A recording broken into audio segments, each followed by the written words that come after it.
Hello, my name is Lee, and this is my persuasive speech assignment. And the title to my speech is Statistics Don't Lie. And I'll be talking about drunk drivers. Uh, America has long had a love affair with the automobile. It gets us to our jobs. Um,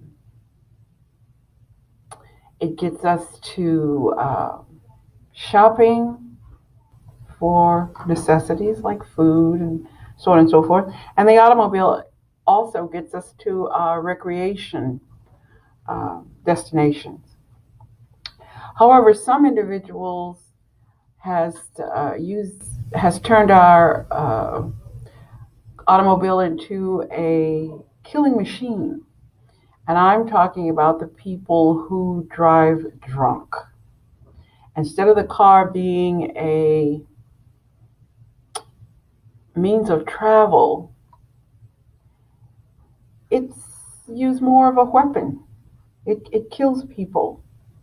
According to MAD in 2018, over 10,000 people were killed by drunk drivers. So every 50 minutes last year in 2018, someone was killed in a car crash by a drunk driver.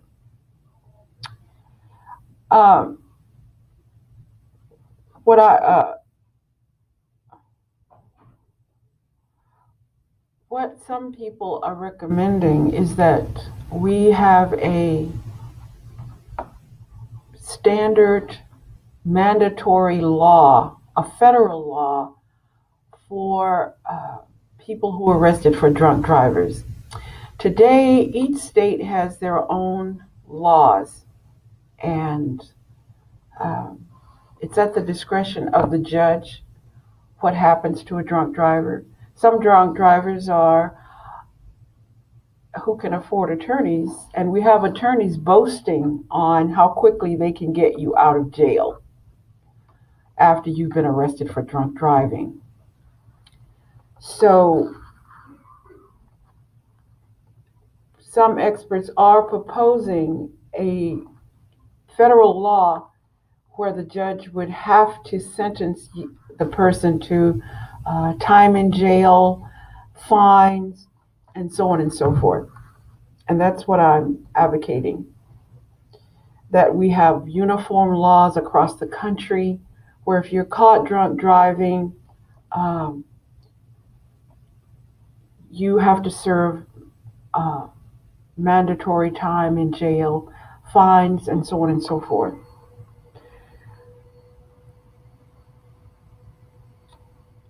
This federal law would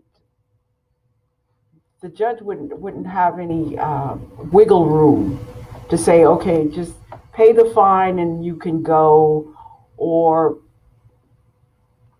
he would have to follow this mandatory law. In one extreme case, one man was arrested 10 times for drunk driving. And I'm not sure why they are allowing this. And he had a legal driver's license. So his license had not been revoked after 10 arrests for drunk driving. And the troopers who did the arrest were not happy about it. So I don't know if the judge who the judges who sentenced this man is waiting for him to kill himself or kill some innocent people on the road. I'm just not sure how those things work, why they are allowing um, these people back out on the road after 10 drunk driving incidents. Uh, there is not only are the penalties in the different states lenient, But there's a lot of carnage when people are murdered or maimed or in wheelchairs for the rest of their lives because somebody made a quick decision to drive knowing that they've been drinking. Um, they're sober when they probably go to these parties or events. Then they deliberately drink and then they find their way to their car and deliberately um, get behind the wheel and drive. So if we could get this law passed, if we would take 5 or 10 minutes and contact our council person, contact our state representative, and contact our federal representatives. And if we bombard their offices with our disagreement with allowing the states to make their own laws, and even if the state does, we could pass a federal law that would take preeminence over the state laws.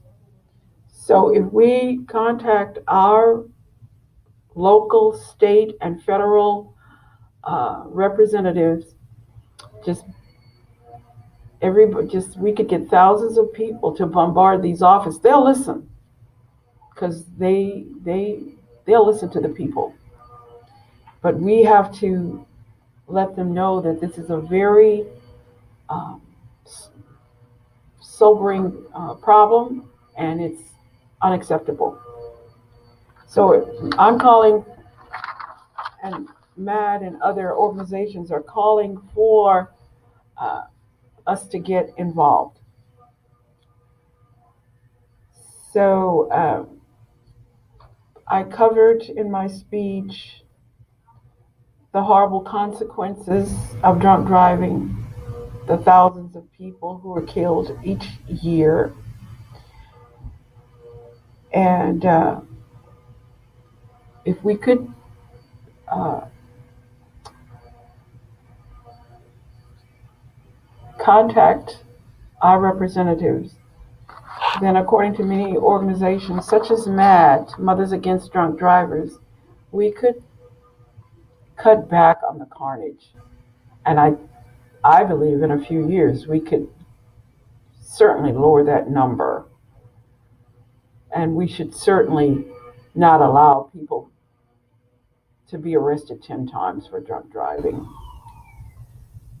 So I thank you for your attention, and I hope that you will uh, get involved. Thank you.